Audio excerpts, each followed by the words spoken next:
So in the spirit of my confessions and lessons writing that I do on my missmicah.com page, I was going to do a video talking a little bit more about why I haven't been making videos or writing other than feeling uninspired.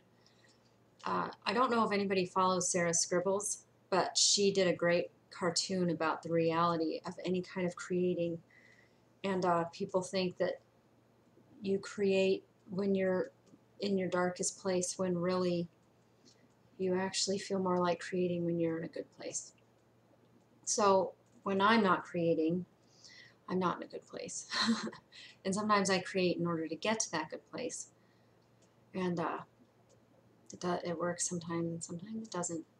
So my confession is to go into doing. I've been doing and not being very much. And my voice, whenever I talk, it keeps coming and going because I've been pushing myself and my body really hard because I thought that was what I was supposed to do. I like rabbit ears, sorry. And I thought that in order to get to the next level in my life, to be able to afford a car and to be able to afford dental work and the stuff I need to take care of me, I had to push myself harder and harder. And from a professional standpoint, I'm doing exceptionally well for doing things that I haven't done before. I've gotten promotions and raises, and I'm still struggling. I'm just working harder and spending more to make more. And I still don't have a vehicle, and I still don't have my dental work done. And I keep doing and doing and sacrificing me in the process. So the other day, it all kind of came up. I think the full moon and everything was bringing it up, really vivid dreams and stuff. And because of a traumatic injury as a child, I'm really sensitive physically to emotional stuff. Plus, I think it's an INFJ thing anyway, that we sacrifice our health when we're not working through our emotions, or we push ourselves too far. And that's what I did. And I've been doing it for a couple of months. And I'm going to have to figure out the balance. But while I do that, I started purging in my home. I found myself getting rid of things that I've had, and I don't know for how many years I've been holding on to them, even though I've only lived where I live now for a couple of years. I just started purging, and I started recognizing my patterns in new ways, like the love addiction, love addict pattern. A new awareness around that came up when I realized that any person that I would migrate to when I was in a space of lack, that's my indicator. So if I feel like I'm compelled to contact somebody from my past, and I know it's like a addictive tendency because of the work I've done, but now, since I've moved past all of that on a spiritual, existential level, I'm actually in a space of lack. And those people from then preferred victim Micah. So when I'm feeling like a victim, then those were the people I would migrate to. And then I started thinking about the people I would migrate to when I'm feeling full and fulfilled. Not to say these people wouldn't be there for me when I need help, because they always would be, but there's people that celebrate with you also, or want to help you celebrate, and they'll do whatever they need to in order to see that. And it all started coming up for me, and you almost do like this inventory of the people in your life and the people you've attracted and everything they've taught you, whether you choose to continue to have them in your life or not. Once the lessons have been assimilated and integrated, I've been watching some Rick and Morty. um,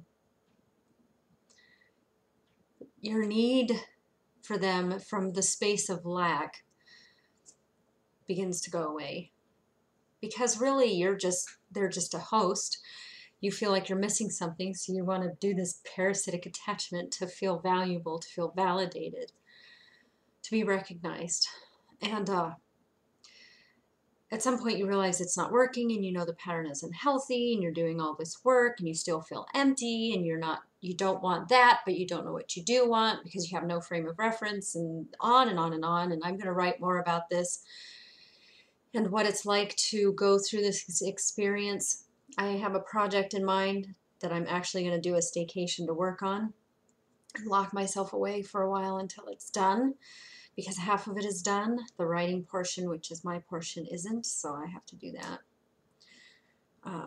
To stand in integrity with the arrangement I made with a photographer friend of mine who did his part of the work. So stay tuned for that. But one of those people just happened to come along in the moment when all of this mental inventory was happening. Somebody that's been in my life for, I don't know, I don't want to say how many years, but it's been a lot of years. And he gave me the space to purge. And it's something when a man just holds space, you know. He doesn't try to fix it. He doesn't have any shoulds, or you know what you should do, or you oughta, or this is happening because, or even just touching you. Because when you've gone through any kind of certification, you learn that when you touch someone when they're in the middle of a process, it actually can disrupt it. So it's incomplete. And the process was able to complete itself. I was downright shaking, and then the next morning I walked into work. I had some coffee, which probably escalated it because I run high alkaline, and it was just one coffee too many, high acid, the adrenaline and hormones and everything from the previous night and all the purging I've been doing. My chin, people at work just watched it blow up. And I work with estheticians and stuff, and they were like, oh my God, it looks like an allergic reaction. So I took Benadryl, which calmed it a little bit, but it's definitely acid issue. And I've had this in the past when I was a kid. One of the things that happened to me when I was stressed was I would get big pulsating sores. I started getting one on this finger, actually. I haven't had them since 1988. And then they all burst on my face and started on my hands. And I take lysine. I'm doing all the things that I learned how to do when I was young. When I've pushed myself this far, or I have felt pushed, this time it's on me to some degree because I've allowed it. I'm grown up now. I'm not a child. So I'm doing this video to make you aware that we always know when we're denying something. Even if we're denying something that we know could potentially be good and we don't want to ruin it by being ourselves. So we avoid it altogether. Or you're just trying to get through. Life is really hard and you're just trying to survive every day. And you get so used to the survival that you forget that things can be easy. Some things can be easy. And there are people there that are there to help you make them easier if you let them.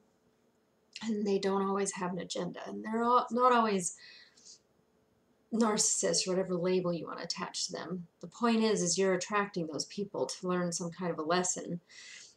You're not seeing it for a reason. And I'm not saying you're asking for it. I'm saying you're blind to it for a reason. And until you figure out what that reason is, things like this will keep happening to you. And they might not be happening on the outside of your face like they did with me. It was just itchy. Like, it's not zits or anything. It's just stress, acid, hormones all at once. And I lose my voice. I keep it. My voice comes and goes. Whether I'm teared up or not, it just happens. because I'm exhausted. And that's just my own health issues I got to deal with.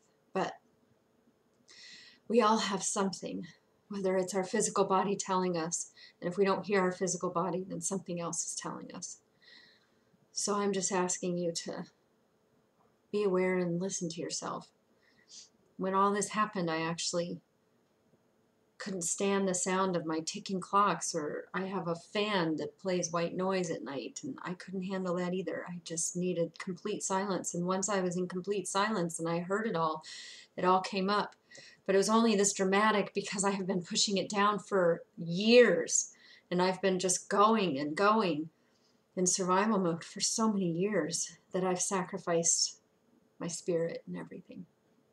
So I hope that you don't do the same thing. I hope that you open up and find people that you can feel safe doing that with. Thanks for watching. And stay tuned to MissMicah.com. More confessions and lessons and better writing to come.